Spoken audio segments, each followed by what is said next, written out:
Good morning. This is six live classes and I am your teacher Kailash Chandra. आज हम 11th class word history में first chapter समय की शुरुआत से इसमें हम चर्चा करेंगे कुछ स्मरणीय तथ्य। ये स्मरणीय तथ्य क्या थे कि चार्ल्स डार्विन ने एक बुक लिखी थी on the origin of species कि इस किताब में उसने लिखा कि मानव का विकास क्रमिक रूप से जानवरों से हुआ है और उसने ये माना कि जो मानव की प्रजाति है यह धीरे धीरे एक ऐसा जनसमूह था कि जो नर और मादा मिलकर बच्चा पैदा करते थे और उनके जो बच्चे थे वो आगे बड़े होकर प्रजनन करके अपनी नस्ल को बढ़ाते थे। ये उसने उसमें लिखा है।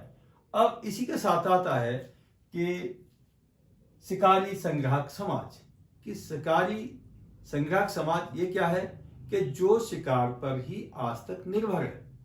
यह एक ऐसा प्रदेश है दक्षिणी अफ्रीका में जो सवाना प्रदेश है, ये शुष्क और ये मरुस्थलीय है। यहाँ पर कटीली झाड़ियाँ और घास के ये मैदान है और यहाँ पर बहुत सारे जानवरों की बहुतायत मात्रा में पाए जाते हैं और इनका ये शिकार करते हैं। केवल हाथी का शिकार नहीं करते, ये छोटी छोटी वस्तुओं का ये विनिमय व्यापार करते हैं कि वस्तुओं के बदले वस्तुओं का लेन देन। और इस प्रकार यह सारा समाज एक झील है, एयासी झील।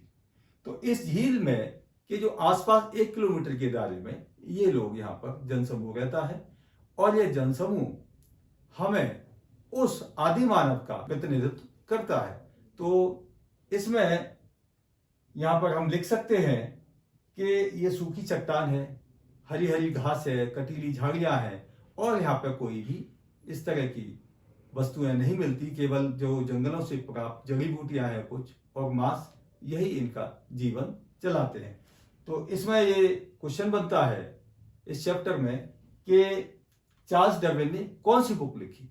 तो आप लिख सकते हैं on the origin of species. और दूसरा इसमें क्वेश्चन बनता है कि चार्ल्स डार्विन ने अपनी बुक में क्या लिखा। तो उसने लिखा कि जानवरों से ही मानव का क्रमिक विकास हुआ है। और ये शिकारी संग्राहक समाज क्या है, तो आप इसमें लिख सकते हैं कि ये एक हादसा जनसमूह है, हादसा जनसमूह, और यह दक्षिणी अफ्रीका की सवाना प्रदेश में पाया जाता है। और इसमें लिख सकते हैं, एक क्वेश्चन और बनता है कि इनकी आर्थिक क्रिया क्या है। तो इनकी आर्थिक क्रिया है कि वस्तुओं के बदले जो जंगली वस्तु हैं उनके बदले में जंगली वस्तुओं को लेते हैं। तो इस प्रकार हमारा नेक्स्ट टॉपिक होगा हिमयुग का प्रारंभ।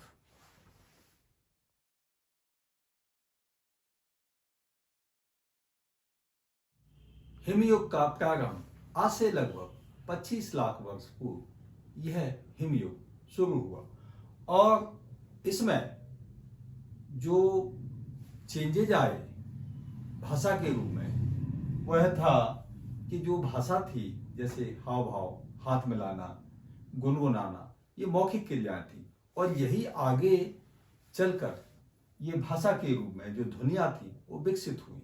तो ये इस युग में एक सबसे बड़ा कि जो आज तक आदमी बोल नहीं पा रहा था, तो अब यहाँ से भाषा का संचार होने लगा।